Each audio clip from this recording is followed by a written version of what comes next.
చేసిన కాని పాపములు చెందవు. చేసెదనంచు తలంచినంతటన్ చేసెదనన్న మాత్రమున చెద్దు కదా కలిలోన పుణ్యముల్.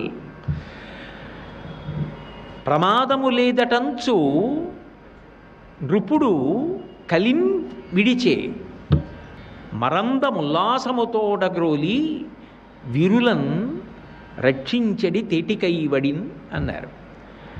తుమ్మెద పువ్వు మీద వాలి తేనె తాగుతుంది.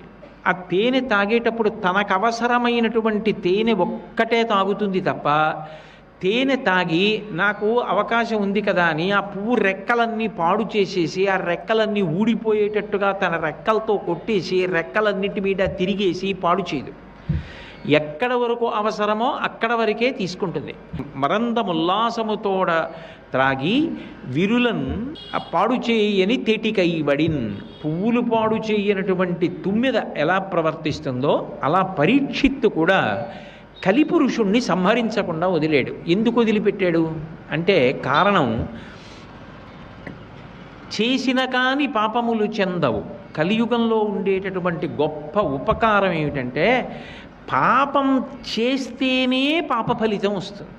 ఎందుకని అంటే కలియుగంలో పాపము బలవంతంగా పాపమును చేయించలేదు. పాపమునకు ఆ శక్తి ఉండదు. పాపం ఏం చేస్తుందంటే ఎప్పుడూ కూడా పక్కన ఒక ఆకర్షణ చూపిస్తుంది. వీడు పాపం చెయ్యడు ఆకర్షణ చూపించకపోతే, కాబట్టి వీడికో తాయిలం పెట్టాలి. ఇంద్రియ భోగాన్ని చూపిస్తుంది. నువ్వు ధర్మం ధర్మం ధర్మం అని పట్టు కూర్చుంటే ఎప్పటికి అనుభవిస్తావు, ఎప్పుడు సంతోషిస్తావు? కాసేపు ఆ మాట మర్చిపో. ఆ మాట మరిచిపోతే ఇదిగో నువ్వు కళ్ళతో సుఖపడచ్చు, చెవులతో సుఖపడచ్చు, మనసుతో సుఖపడచ్చు, శరీరంతో సుఖపడచ్చు, చర్మంతో సుఖపడచ్చు, వాసనతో సుఖపడచ్చు, నాలుకతో సుఖపడచ్చు. కాసేపు ధర్మం వదిలి అని ఆకర్షిస్తుంది. ఆ ఆకర్షణకి వశమవుతాడు. ఆ ఇంద్రియ సుఖాల కోసం ఏం చేస్తాడంటే ఆ పాము నోట్లోకి వెళ్ళిపోతాడు. అదే అఘాసుర వృత్తాంతం అంటారు. పాపపు రక్కసుడు త్రోవ పడియుండి నృపా అని అద్భుతమైన అనువాదం చేశారు పోతన గారు.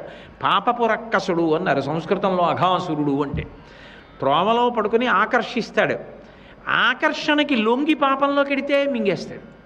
మీరు వెళ్ళకపోతే నేను వెళ్ళను నాకు ఈశ్వరుడు కావాలన్నారు అనుకోండి, బలవంతంగా మింగలేడు. మిమ్మల్ని బలవంతంగా గ్రసించడం పాపం చేయలేదు. పాపం ఆకర్షణ చూపించి లాగడానికి ప్రయత్నిస్తుంది అంతే. సర్వం శ్రీ ఉమామహేశ్వర పరబ్రహ్మార్పణమస్తు. స్వస్తి.